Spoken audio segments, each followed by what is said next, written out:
Sciutto, and I've been an actor for, well, a really long time. Here's my number. Call me. I've worked with some of the most famous people in Hollywood. Anything unusual occur? Define unusual. And taken on some roles I'd rather forget. Now my industry friends join me with their stories of faking it, making it, and taking it in Hollywood. And now, here's Nellie. Welcome to 50 Moments, Faking It, Making It, and Taking It in Hollywood as a Working Actor. It is my book and my podcast. And today, what I really want to talk about is when you get in trouble and you don't really understand why you're in trouble. So at one point, I did an article for a movie I was doing, and I cleared it with everybody. I mean, I had an NDA that was like, 7 inches tall. I cleared it with everybody, but I got in trouble somehow because they didn't like what came out in the article. So today, my guest is Stan Livingston of My Three Sons fame, very much an old Hollywood TV show, one of the original black and white sitcoms. And I want to ask him about his situations in that area. Hello there. How are you? Hey, Stan. Thanks for being on the show. Oh, my pleasure. My pleasure. So I have a few questions to ask you. So you started on My Three Sons. How old were you when you started? Well, actually, I started a long time before that. I started in 1955 on What? Ozzie and Harriet. Oh, my God. Yes. Okay. Yeah, I got hired as an extra on Ozzie and Harriet with a bunch of other kids. And I lucked out in the process of shooting that episode that day. Ozzie was selling some Christmas trees to make some extra money. And he had a whole ocean of trees in his backyard. And all of a sudden, about 8, 9 little kids come marching out of his little forest. And we all had backpacks and sleeping bags. And we parade by him, and he looks shocked to see all these kids. And so we shot it a couple times, and then he pulled me aside and said, could you say this line? And he told me what to say. And then he showed me, he said, when you hit this little white dot on the floor here, it's a piece of tape there. Don't look down at it. Just look at me and say that line and then keep going. And so we shot it a couple more times, and I did that. And he took the camera and moved it closer and did it as a close-up. And guess what? I went from being an extra to an actor. He told my mom, leave your agent's number with my secretary before you leave today. I want to have him come back. And we've all heard that story before. Yes. But true to his word, he started calling me back. And from about 56 to 1960, I did 4 or 5 episodes for the Nelsons as a neighborhood kid. In fact, the last episode I did. I was about 6 years old. Wow. Yeah. It actually, opened me up, and I became an actor. I was able to get my Screen Actors Guild card. But more than that, just the opportunity of being on a studio lot and actually working. And I was a snoopy little kid. So Yes. when we weren't shooting or I didn't have to get my 3 hours of school in, I'd go wandering around the studio lot. Even though I was just a kid, I was, fairly, alert and knew what I was doing. And I'd come up to people and introduce myself. Well, I went next door because there was a horse working on the next sound stage. And I thought Mr. that Ed? was cool. Was it So Mr. Ed? Well, it turned out it was Mr. Ed. I followed the trainer out, and he said, hey, would you like to learn how to brush this horse? So he gave me these 2 brushes, and I'm brushing them, and then he gave me some carrots to give him. And lo and behold, I didn't know who it was. It was just a horse to me, but it was Mr. Ed. It was the famous Mr. Ed. Okay, so question. Right. I love backlots, but due to COVID, do you not find in this modern day that we don't go to backlots we don't go into lots to audition? It's different, right? Yeah, well, especially the audition process is completely different now, and COVID even made it more different. But before that, people were using technology. They're using their iPhones or whatever kind of phones they have to do their audition, and you would submit that. And then you get called in. In the old days, everybody got called in. You'd have 50 people reading for the role, and then you get a call back, and you'd come back, and they'd have 60 people. So yes. Figure that one out. out. Figure that out. Everybody's friends. Yeah. Yeah, now it sort of, allows them to look at your ability or, how you look being photographed as opposed to in person, so that probably helps them out. But yeah, backlots, officially on studios, they've gone away. It was just a financial decision. Yeah. 20th Century Fox had one of the best backlots I've ever seen. They sold it off. That's where Century City, it sits where the Fox backlot was. Yeah. If you go over to MGM, the same thing. They had two backlots. So tell us about working on My Three Sons. Like, that was really one of the original sitcoms. It was in black and white, correct? It started in black and white. Yeah. Well, I should probably tell you what led up to it, because it was sort of a sequence of events in my life. I told you I was doing Ozzie and Harriet. I used to wander around. What happened was I wandered onto another set that was across from us that had a dog working on it. It was a Basset Hound. And I'd go over there and play with that dog all the time, kind of became friendly with the trainer, a guy named Frank N. And one day when I was there playing with it, this older guy came up to me and kind of said, "Who are you?"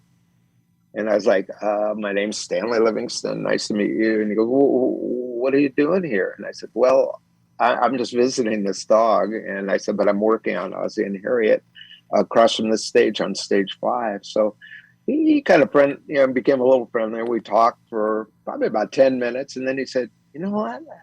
I'd like to meet your mom." And I said, "Oh my God, am I in trouble?" And he goes, No, you're not in trouble. Let me take you across to the other stage. You can meet my mom. Well, I had no idea who this guy was. So I led him across the street to stage 5, went in, went, "Hey Mom, this guy wants to meet you." And my mom almost keeled over because it was Jackie Cooper. Wow. So, okay. That's some history. Yeah, I didn't know that. Yeah, he was probably outside of Shirley Temple, the most famous child actor ever to that point. And he was doing a TV series next door called The People's Choice. And the dog was this dog who expressed its thoughts that the audience could hear. He'd make commentary on Jackie Cooper and his wife on the show when they'd get into arguments. He'd be like, "Oh, no, not again," that kind of thing. But anyway, I introduced him to Jackie. I kind of wandered around again, and my mom stood there, talked to him for about 15 minutes. And then about 3 months later, at the end of 1958, I was working for Jackie Cooper. He wrote a TV pilot for me called Skippy. Yes. And Skippy was a movie that was made in 1931 starring who else? Jackie Cooper. The movie won an Academy Award. Jackie Cooper was nominated for an Academy Award. At that time, he was the youngest person ever nominated for an Academy Award. But I guess in me, he saw something of himself, and a light bulb went off, and he decided to create this TV show based on Skippy. So we shot the pilot in December of 1958, and I was under contract to Jackie for 3 years. And I continued to do Ozzie and Harriet's, but my parents or my agent asked to borrow the film from him, because in those days there was no such thing as videotapes where you would have your clip reel or a DVD, or like we do now, we have files up on the internet and you can just access the file. In those days, you actually had to borrow the 16 millimeter print, and you would have to go rent a theater after midnight. Oh my God! Invite people to come see you. So my agent did that several times. That's how I ended up in Please Don't Eat the Daisies.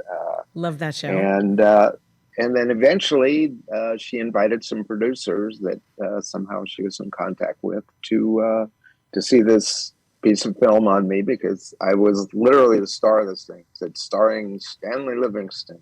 Yeah, name above the title.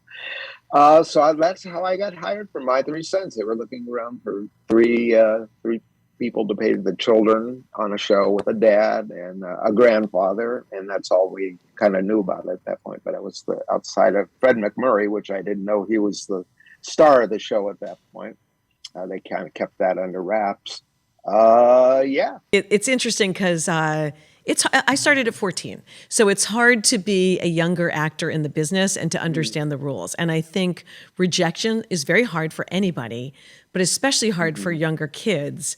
And probably Ryan O'Neal didn't feel good after being, I'm glad it all worked out. But I mean, it's just hard when you get in trouble for something that you're like, don't even understand, Yeah, it just becomes an arrow in your quiver. Hey, look, I did a movie before before, please, and he actually a few movies before, but one of them was a movie with Paul Newman and Joanne Woodward called Rally Around the Flag Boys. And during the casting call, they came out and they told my mom, he has the part. We want him. And because we didn't have a babysitter, my little brother Barry was there. So they go, well, who's this little kid? And I said, well, that's Stan's brother. They go, well, we're looking for a little brother. He'd be perfect. And, my mom went, and they said, well, is it okay? And she went, sure, fine. Barry got hired as my little brother on Rally Around the Flag Boys. Well, the first day of us shooting, we're there and we're supposed to be watching a TV set and ignoring Paul Newman. That was our directorial orders. Yeah. Just ignore him, keep watching the TV screen, stare at it, don't move your eyes off the TV screen. So we were both doing that, or at least I knew I was. And then all of a sudden, the director, Leo McCarey, said to Barry, hey, you need to look at the TV set. It looks like you're looking over here. And Barry goes, no, I'm looking at the TV set. And he goes, no, you're not. I need you to look right here. So we shot it again. A couple more times, I could see the director's steam was starting to come out of his head. And I couldn't figure out what my brother was doing because I wasn't really supposed to look at him. I'm supposed to be looking at the TV set. So we broke, and at noon, they took my brother to an ophthalmologist down in Westwood. And by 1 o'clock, I had a new brother. He got fired. Turned out he had crossed eyes. Oh. And they, it was showing up on camera where you're looking where you think you're looking, but your eyeballs you're looking over there. So yeah.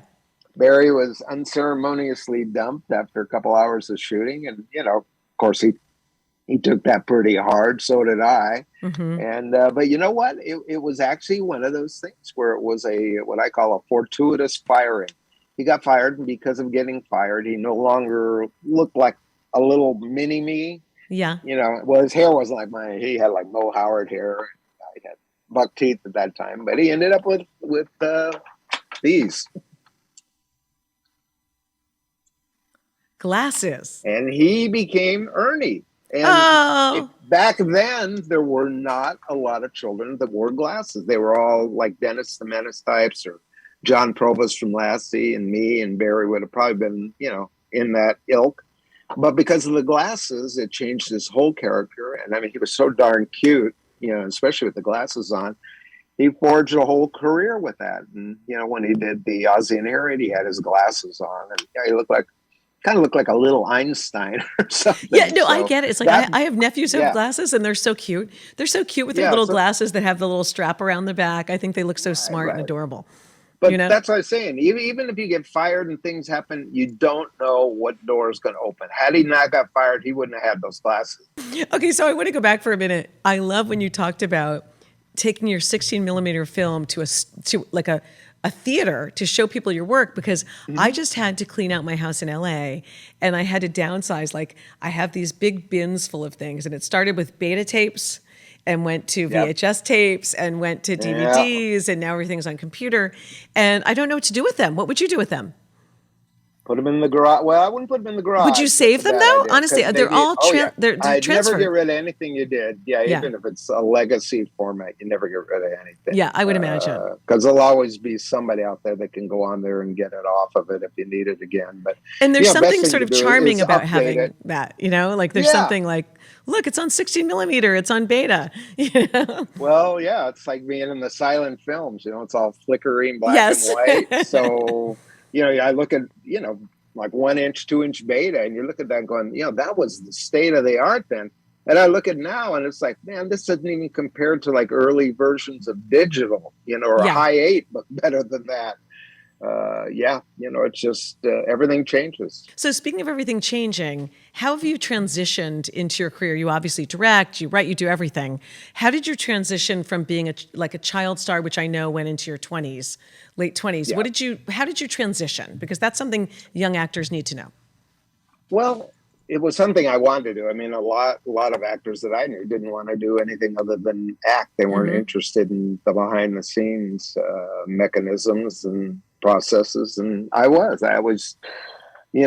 all one to know how everything worked. Even at home, I'd take stuff apart, put it back together. And, I started doing my own remodeling. It's like, hey, how do you put a toilet in? Or how do you put the flusher in the toilet? And so with filmmaking, it was kind of the same thing. I just wanted to know how it all worked. Well, what better place to do it while you're working? And I had all these, older gentlemen working on the phone, on the film, and my three sons. And, they were the cameraman, the assistant cameraman, the camera loader, the guy that was the editor, the assistant editor. So I basically picked their brains endlessly about all that. So I learned all about film and emulsions. We used to shoot with a 35 Mitchell BNC, like how that worked. Being on the other side of the camera, it's just as hard. It's just as hard to get work. Yeah. Because Yes, you it got to is. go out and you meet with people and try and get projects so you can cut your teeth on doing, different smaller projects so you don't make a huge mistake and do a movie where you don't know what you're doing. But I had a partner then, and we were doing music videos, commercials, industrials, and that's how you learn how to do it. And finally shot some movies and TV stuff. But it's all really the same. The other thing you really have to learn too is the scheduling, how you work, how you set up a schedule for a film, based on who's in it and locations and all these different things so that you can figure out how to shoot it economically and seamlessly. You don't want to start shooting one place, go shoot somewhere else, then have to go back and rent the same place all over again. Yeah, So, it's funny. You have to remain in our business humble and hungry. Always. yeah, you have to be always hungry. Well, it's kind of like what you were talking before. It's the tenaciousness. I don't know whether you know about this project that I did called The Actor's Journey. No. Oh, well, I hope I'm more remembered for that. Thank you. My 2 Go ahead. cents. About 10, 12 years ago, I wanted to do something to put something back into the industry. And I always thought there was a problem for actors. The big problem being you go off, you learn how to become an actor, meaning you learn the art and craft of acting. You either go to a mom and pop, acting school in Hollywood or maybe in Pea Ridge, Arkansas, or you go to a college, a junior college, a university, you go to Yale, you go to Harvard, you drop a lot of money, anywhere from, $5, $10 to $100,000 or more if you went to Yale or Harvard to become an actor and learn the craft. But there's a problem. You're a good actor. You know how to act. If you're up on stage, you've probably done some productions. Even in the film classes, you've probably seen yourself on film and know how to act in front of a camera. But the other part of the equation, in our business, it's a two-part equation. You need to know the acting. That's a given. The other part is you need to know the business side of being an actor. Yes, you do. And that's not taught. It is not taught. I mean, it's just always, I saw that, how people come out and just their careers would flounder, or they, sitting around all day trying to figure out what to do or how to do it or what this meant, or this person said this to me and I don't know what it meant. And so I decided to put a program together for actors strictly dedicated to teaching the business side of the business. Most actors think the business side of being an actor is, you get some headshots, you've got some film, you put a reel together, you have a resume, you try and get an agent, you try and get a manager, try and get in the Screen Actors Guild, and that's pretty much what they think the business is. So, right there's what, 7, 8 things?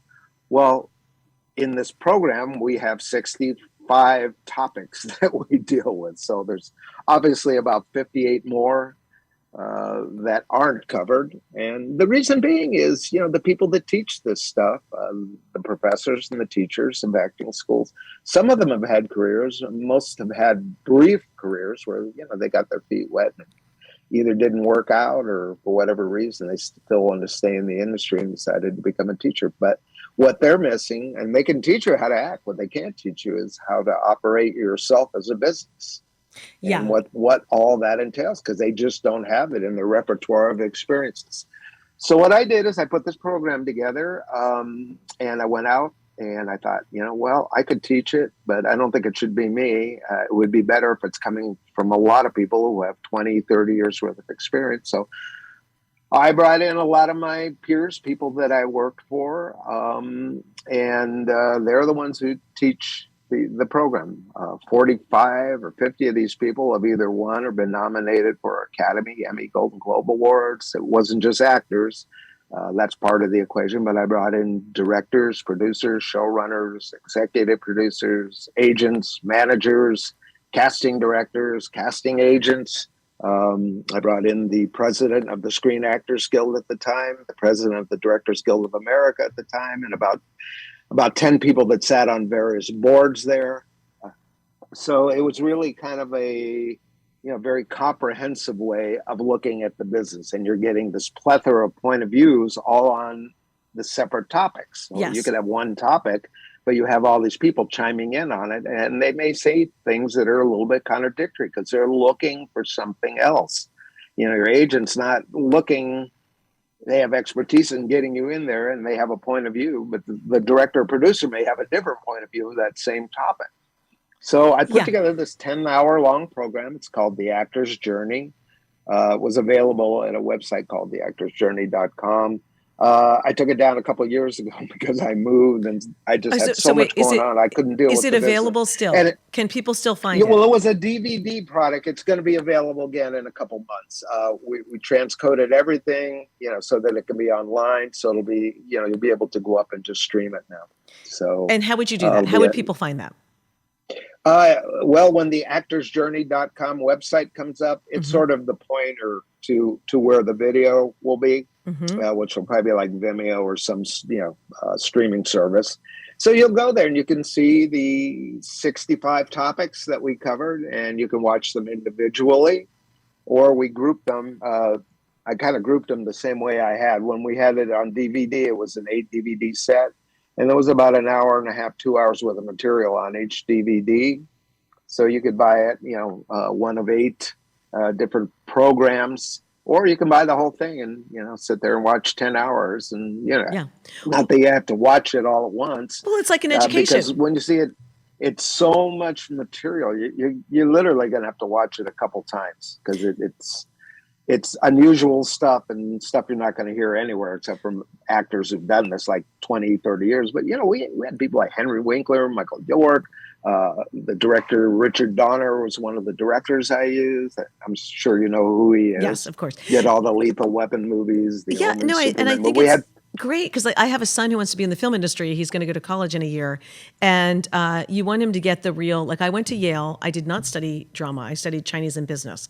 You want to give him the education. Like literally, I went to the actor studio. I learned more there than I would have at Yale probably. So I get your point. Yeah. Like you want to learn from people in the industry who've been through these challenges, right? Yeah. It's actually like real life stuff. Yeah, well, these are people that overcame the odds through tenacity. I mean, that's another way to do it. I mean, you can either watch a 10-hour DVD and know everything, or this program, or you can be in the industry and get beat up for 5 or 10 years and you'll know part of it. But I'll tell you one thing that I discovered in doing this and in interviewing all those people, whether they were successful or not, none of them knew everything. It's sort of like when I would tell them, oh my God, I never knew that. That would have been so helpful when I was starting. I never thought of that way. And I would get that so much, from people who are actually the people being interviewed that actually teach the program. Yeah. So there's, I don't know. I started modeling when I was 14 and that's how I started in the business. And then I started doing commercials and my mom used to follow me on my go-sees in New York City.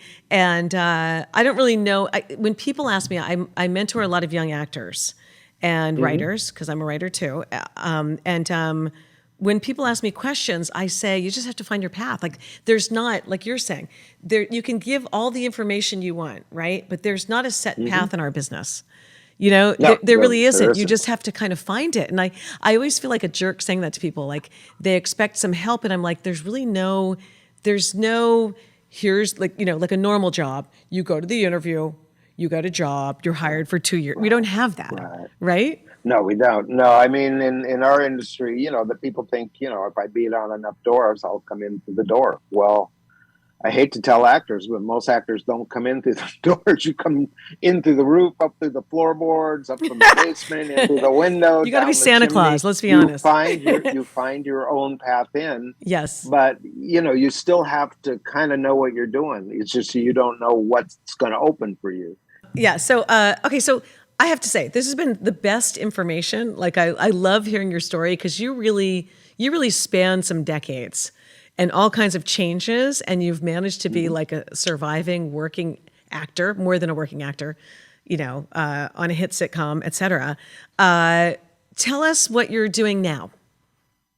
Well, I'm doing what a lot of people. I'm an independent producer, so I'm not doing a whole heck of a lot right now, to be honest. Because of of the COVID thing. And I actually had, I guess it was about a year and a half ago, 2 projects we were working on. Both of them were TV pilots.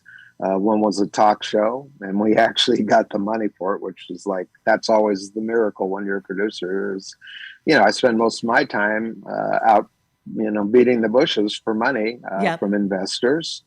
And we got it, and COVID hit, and I was like, maybe we should delay this, a month or so to see what is COVID. I didn't even know what it was. Yeah. It just sounded deadly. And then all of a sudden we were getting information from Screen Actors Guild and IATSE and Directors Guild about the shooting process, how, you're going to have to protect everybody. And it sounded pretty scary. Anyway, we waited about 3 or 4 months. I had 2 partners, and they didn't want to wait anymore. And I said, fine. I go, if you guys want to go ahead without me, I totally understand.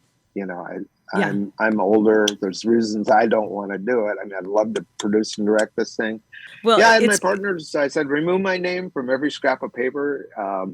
I was the business guy, so I wrote our private placement, which is about a 38-page long, legal document, so you can take money, and it's a disclosure document to the investor. I also wrote the what else? The subscription agreement that the investor signs. Yeah. And then there's a company operating agreement, which is another 30-plus page document that tells how the company is going to be owned and operated, and how profits will come back to you, or losses. Exactly. It goes back to what I said, and I'm going to stick by what I said.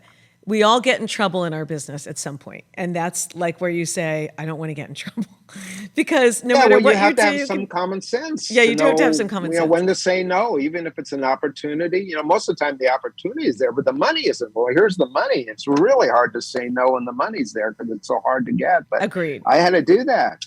Maybe if I was 30, I would have said, I'm young, I'm healthy, let's go do it. But I knew the actors on it were, in their 60s. So I thought, I don't know about this. If they want to do it. Yeah, exactly. If they want to do it, they want to do it. So, okay. So Stan, it has been so great getting to know you, and such valuable information about Hollywood in general, and about your career. You're such a success story, and I'm so grateful for having you on the show. And just tell people how they can find you and follow you. Well, I still have a website up, and that's one of the things that I finally have a little bit of time, so I'm going to revamp that too. It's StanleyLivingston.com. That's kind of like my fan site, and I used to keep it pretty updated with what I was doing, where I am, and fan stuff and all that. And then I have a production website. My production company is called First Team Productions, so firstteamproductions.com, and you can see about all the projects I'm working on. And it's not I'd say not the fun stuff. That's the fun part for me, because I like putting all this stuff together. But it's, projects that we have in various stages of development, or, sometimes pre-production when we're doing it. And I wish I could have had that up. As I mentioned, I had another project too. It was a TV sitcom. So that's probably what I'll be getting back to at some point later in the year when I feel comfortable. Well, people can follow you, and I'm so grateful for having you on the show. Thank you so much. And well, stay in touch. Jill too, because okay? She's the one that found me. You were easy to find. Yeah, I guess I'm pretty easy to find. Thank you again for having me on. I had a great time. Thank you so much. Bye. All right. So that's been another episode of 50 Moments, faking it, making it, and taking it to Hollywood as a working actor. And I just want to say, I finally got Stan Livingston to talk about how he did get in trouble at certain points in the business, because it happens. So tune in next time. Thank you so much. For information on my book, check out nelliesblog.com, and I'm on all social media platforms. Just search for Nellie Sciutto.